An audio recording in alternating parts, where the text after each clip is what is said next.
And joining us tonight, the president's point man on the economy, Kevin Hassett. He's chairman of the President's Council of Economic Advisors, which just released its annual economic report.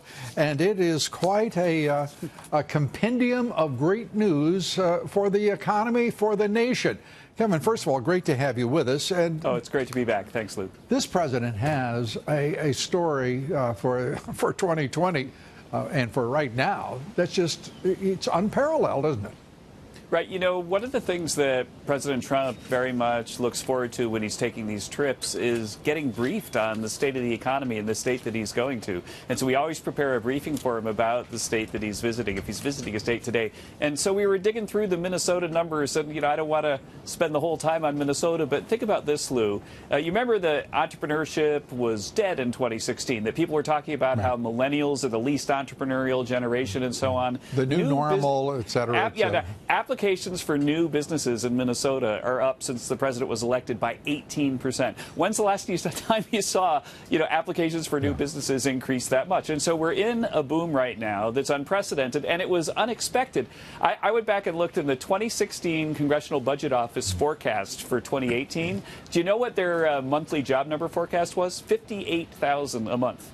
And we got 206,000. Right. And so they said 58,000. We gave them 206,000. The difference, I think, is a reasonable first-pass guesstimate of the impact of President Trump's policies. It is also, excuse me, to me interesting to watch the way the business community, I recall in the early days of the Trump administration, within months, people had joined jobs councils. They had joined various councils that the president had assembled for CEOs and business leaders. And then within a few months, we were watching people walking away from them. Mm-hmm. The president has done this without the cooperation of, quote unquote, big business.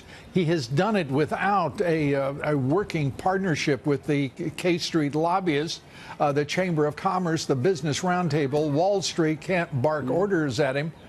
That turns out to have been a bit of a boon, I believe, for this economy and for this president. Right. Well, or to think about it another way, as Milton Friedman taught us, the best way to have prosperity for an economy is to get policy right and then to stand back and let the economy go. And so whenever the government is working with business to make plans about, whether we should do this or that or invest in this form of artificial intelligence technology as opposed to that form, then the government tends to lose. And so I'd rather just, have low taxes, be an attractive climate for competition, and then let the competition go. How do you react to those who are saying that the president's tax cuts aren't as rewarding as they had expected them to be? That people aren't getting as many people are not getting refunds as big as they expected. Well, first of all, let's look at the numbers. That if you look at just over 2018, real disposable income, which is the money that people get in their pockets after taxes, went up by $2,300 per household, $2,300 per household in America. And a lot of that is because of the tax cuts. And so, I'm sure that scientists will be arguing about whether the tax cuts, are 80% of the story or 40% of the story. But the fact is that our policies have taken the 58,000 jobs per month economy and turned it into a more than 200,000 jobs a month economy, and they've done it in a way that I think is indisputable. And I think that, frankly, if I were going to, take a critic of the policies and ask them a question that I'm really genuinely like to see the answer to, is ask somebody who says it's not the tax cuts and it's not the deregulation. Well, what was it then? So why did we go from an expected 58,000 a month to 206,000? Was it just good luck? And I've not yet seen a plausible story other than the one that we have.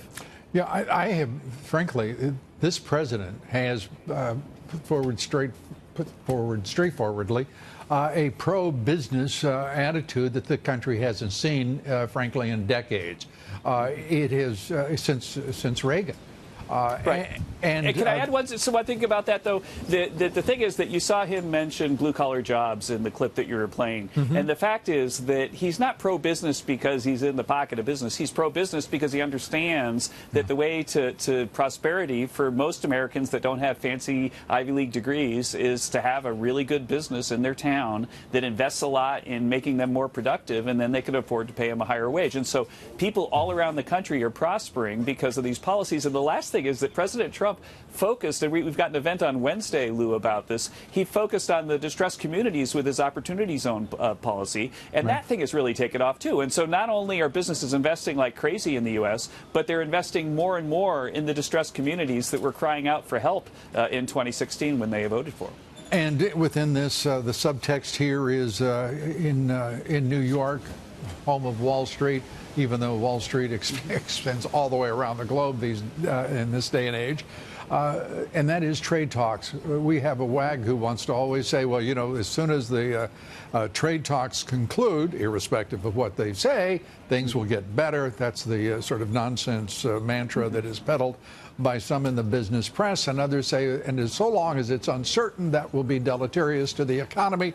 They can't explain 2 years of prosperity. They can't explain why suddenly the prospect of a balanced international trading system is the brightest of all prospects for the global economy. Right, and that's the thing, actually, Lou. As you know, over the years, I've been on your show many times, and there are times when you and I disagree. And I got to say that you're a really tough questioner, and I would really invite anybody on the other side that disagrees that the tax cuts are an explanation for this. And I'd love to watch you grill them, because I mean, I really can't think of another story, you know, other than just random good luck. And we know there's nothing random about leadership and setting the tone and the direction for this country to fulfill its destiny, and that is the president has made it clear from the beginning. He's about the forgotten man and woman, and they are no longer forgotten. They are primary in our government's policy, and that's a sweet, wonderful thing. Kevin Hassett. Can I say one last thing, Lou, which is just that digging through the state level data as we do for the president, do you know the two lowest unemployment rates for the states are Iowa and New Hampshire. So the two most booming states right now are Iowa and New Hampshire. You know, I'm not sure I'd want to sell socialism in those places right now. And you know you're going to be accused of a conspiracy. New Hampshire and Iowa just happened. Kevin Hassett, it's always great to talk with you. Thanks so much. Lou. Thanks.